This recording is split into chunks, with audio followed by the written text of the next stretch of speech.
L'identification d'un besoin. Les objets techniques, ce sont ces objets conçus et fabriqués par l'homme pour répondre à tous nos besoins.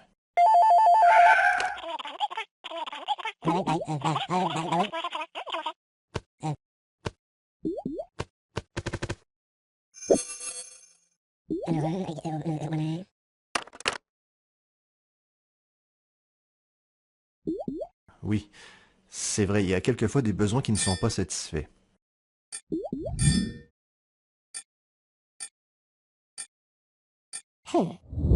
Et même après avoir cherché, on ne trouve pas toujours d'objets techniques qui répondent efficacement à ce besoin. On se trouve alors face à un problème technologique. L'analyse du problème technologique.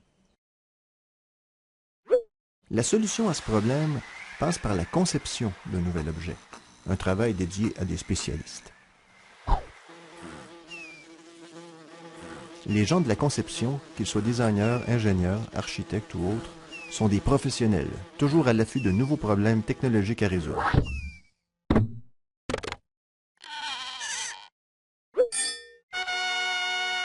Les concepteurs vont d'abord analyser le problème technologique. C'est la première étape de la phase de conception.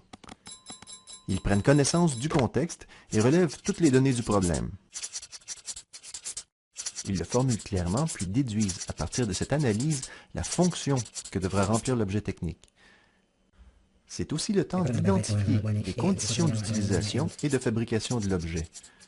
Il s'agit des critères que devra satisfaire l'objet technique. C'est sur la base de ces éléments que les concepteurs et le client vont se mettre d'accord et lancer le projet. Ces éléments sont réunis dans un document qu'on appelle le cahier des charges. C'est le document central de l'entente qui unit client et concepteur. L'étude de principe.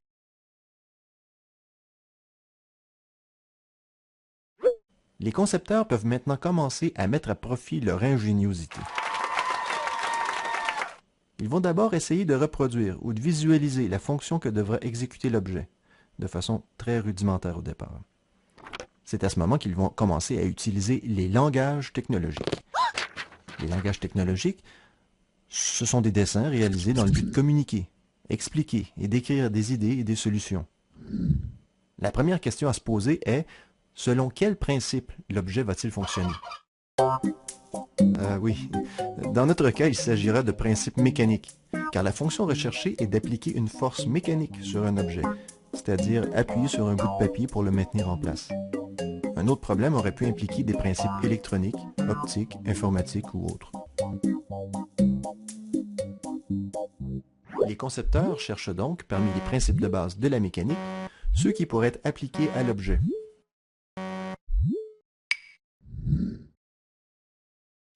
Notez que les concepteurs exécutent souvent leurs dessins à la main, pour plus de rapidité, surtout au début du processus. C'est la technique du croquis. Pour faciliter la compréhension, ils utilisent des couleurs différentes pour distinguer chaque pièce et montrent l'intérieur de celle-ci sous forme de sections. Pour la même raison, ils ajoutent aussi toute information utile, telle que les forces d'action, le nom des pièces et leurs mouvements, etc. Nous venons de décrire là les caractéristiques d'un schéma de principe. Un schéma, c'est une représentation simplifiée visant à faire comprendre. La schématisation, c'est un véritable langage d'échange entre les concepteurs. Parallèlement, les concepteurs analysent des objets existants, dont la fonction est similaire. Ça permet d'observer et de comprendre certains principes en action. Les concepteurs en arrivent ainsi à sélectionner le principe qui, en toute logique, permettra de remplir la fonction recherchée. C'est le principe retenu. L'étude de construction. L'étude de construction, c'est chercher à comprendre comment sera fait l'objet. En pratique, elle se fait souvent en même temps que l'étude de principe, mais ne le dit à personne. Comme de raison, plusieurs problèmes restent à résoudre. Les idées à débattre seront nombreuses. Les concepteurs passent d'un langage à un autre selon les besoins ou ce qu'ils ont à communiquer. À cette étape-ci, par exemple, au moment d'expliquer une solution d'ordre mécanique, l'un choisira de la représenter sous forme schématique. Au moment de mettre l'accent sur un détail d'assemblage, il exécutera un dessin technique rudimentaire, sous la forme d'un croquis. Ou, pour donner un aperçu de l'apparence de l'objet, il choisira l'illustration. Bon, d'accord. Pour le moment, considérons seulement le schéma. Comme on l'a dit, c'est une représentation simplifiée visant à faire comprendre. Donc un schéma ne montre pas forcément l'apparence réelle d'un objet, mais réduit sa forme à l'essentiel. En conception, on peut distinguer deux types de schémas. Un schéma de principe montre le fonctionnement de l'objet. Par des symboles, il montre les caractéristiques générales, force d'action, mouvement, guidage et liaison entre les pièces.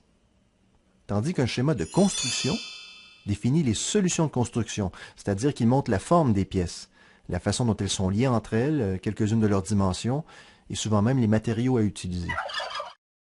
Les solutions débattues entre concepteurs sont régulièrement soumises aux critères fixés au départ dans le cahier des charges. Si un critère n'est pas respecté, les concepteurs n'hésitent pas à retourner à la planche à dessin et à remettre en question certaines de leurs solutions. Et ce, jusqu'à avoir défini un objet répondant à l'ensemble des critères, c'est le concept préliminaire. Le prototypage. Une étape cruciale de la conception d'un objet technique est celle où on en fabrique les prototypes. Les prototypes, ce sont les premiers exemplaires d'un objet technique. Ils permettent de tester les solutions de construction, de vérifier que l'objet remplit bien sa fonction. D'ailleurs, les concepteurs réalisent souvent des prototypes en même temps qu'ils étudient principes et solutions de construction. Avant de fabriquer un premier prototype, les concepteurs vont dessiner avec précision chacune des pièces. Ils préparent des dessins techniques préliminaires. Un dessin technique définit de façon plus rigoureuse l'objet, avec des formes et dimensions précises, selon des conventions bien établies. Par exemple, les traits qui dessinent les contours visibles, les arêtes cachées, les lignes de cote, les lignes d'axe et autres, empruntent différentes formes et largeurs bien spécifiques. La précision et le niveau de détail de cette préparation dépendent de la complexité de l'objet. Par exemple, elle sera davantage détaillée si les concepteurs n'assurent pas eux-mêmes la fabrication du prototype. La préparation d'une marche à suivre peut même alors s'avérer nécessaire. Dans l'atelier, les concepteurs utilisent divers outils et machines pour fabriquer un premier prototype. La mise à l'essai permet de confirmer que l'objet qu'il est nécessaire de revoir certains principes ou solutions de construction et de fabriquer un second prototype.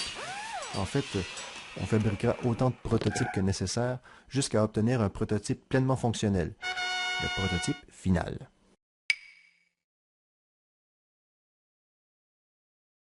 La validation du concept. Il est maintenant temps de faire valider par le client les solutions trouvées par les concepteurs. Ces derniers vont préparer des dessins soignés pour aider le client à bien comprendre le concept préliminaire.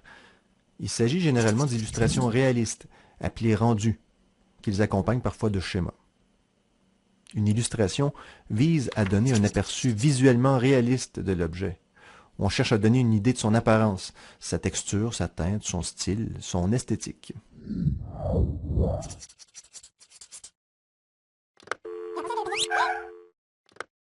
Le client prend connaissance des solutions proposées par les concepteurs. En cas de désaccord, ils devront revoir leur concept.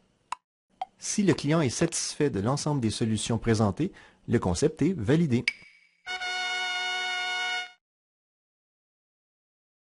L'élaboration des dessins techniques finaux.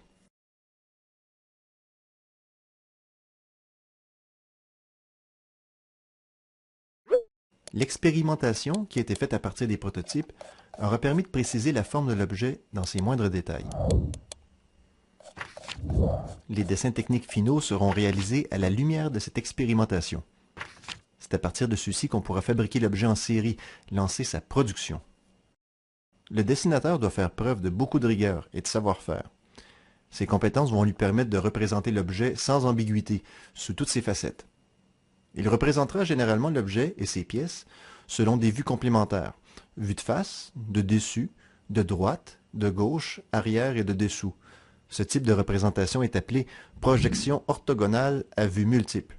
Nous verrons d'autres types de projections un peu plus loin. Les pièces sont identifiées dans la nomenclature, les dimensions précisées par les cotes. Des dessins montreront l'objet en entier, composé de toutes ses pièces. Il s'agit alors de dessins d'ensemble. Quand un objet est très complexe, on réalise parfois aussi des dessins de sous-ensembles. D'autres dessins ne montreront qu'une seule pièce ou partie de l'objet. Ce sont des dessins de détail. Ils peuvent aussi montrer, en une seule vue, toutes les pièces désassemblées. C'est une vue éclatée. Ou encore, montrer l'intérieur d'une pièce. On dit une vue en coupe. Enfin, chaque dessin est clairement identifié et numéroté comme faisant partie d'un ensemble dans une case réservée à cet effet, le cartouche. Comme nous le voyons, de nos jours, les dessinateurs utilisent des logiciels informatiques pour réaliser les dessins techniques.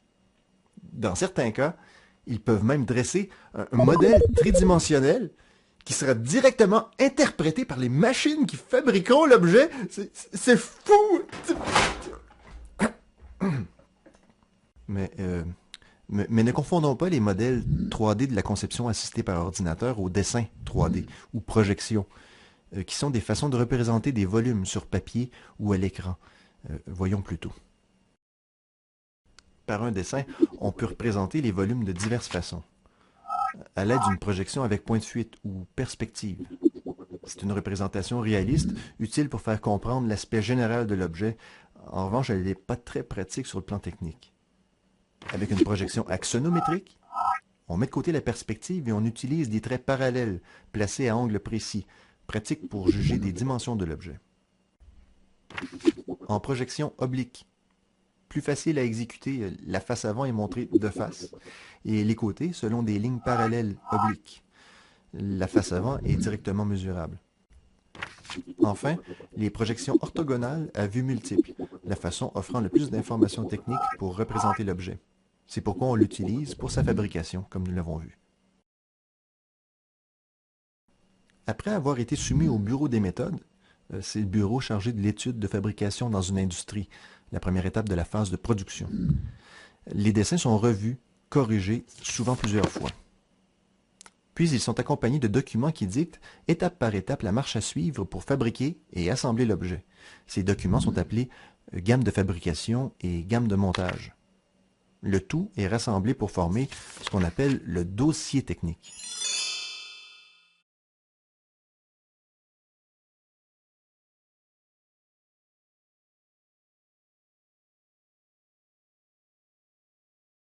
L'objet technique, pendant sa durée de vie, c'est-à-dire entre le point de départ, l'identification d'un besoin, et le point d'arrivée, le recyclage ou la mise au rebut de l'objet, passera par plusieurs phases.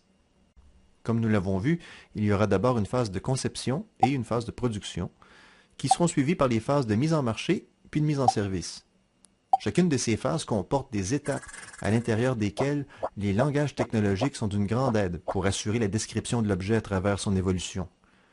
Revoyons rapidement le type de langage associé à chaque étape.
Enfin, les langages technologiques servent également lorsqu'on analyse un objet technique, c'est-à-dire pour expliquer à quoi il sert, comment il fonctionne, comment il est construit, comment on le fabrique en série ou comment on le répare. C'est grâce au langage technologique que clients, concepteurs, dessinateurs et industriels peuvent se comprendre et mener à bien la création de nouveaux objets techniques.